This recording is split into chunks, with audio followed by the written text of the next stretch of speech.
दोस्त नमस्कार। जनेऊ संस्कार, जिसे उपनयन संस्कार भी कहा जाता है, हिंदू धर्म के प्रमुख 16 संस्कारों में से एक महत्वपूर्ण संस्कार है।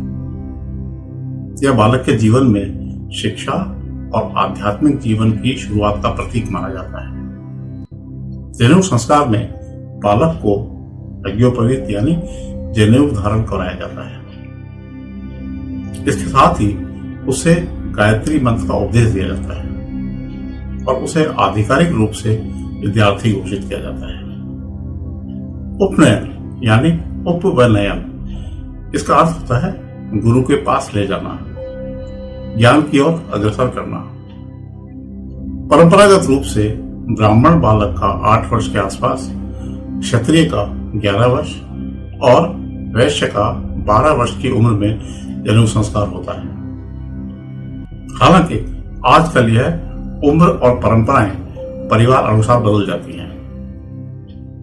अब जानते हैं कि जनेऊ का महत्व क्या है। जनेऊ में 3 धागे होते हैं जो कई अर्थों के प्रतीक हैं।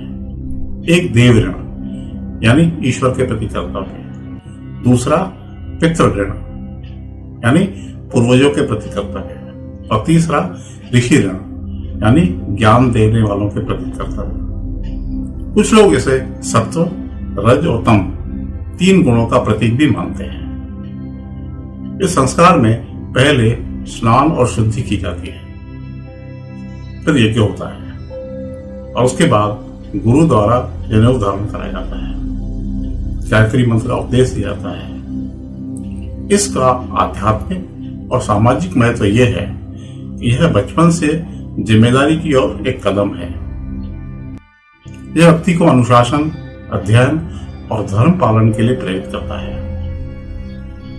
इसे दूसरा जन्म यानी द्विज भी कहा जाता है। आज के समय में इसे कई लोग सांस्कृतिक परंपरा के रूप में निभाते हैं। कुछ इसे आध्यात्मिक अनुशासन की शुरुआत मानते हैं,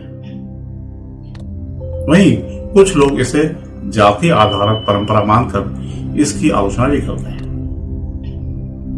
सिंधी समाज में ब्राह्मण परंपरागत रूप से जनेऊ संस्कार करते रहे हैं, जबकि अधिकतर सिंधी व्यापारी, भाई बंद, लोहाना आदि समुदायों में यह परंपरा आमतौर पर नहीं है।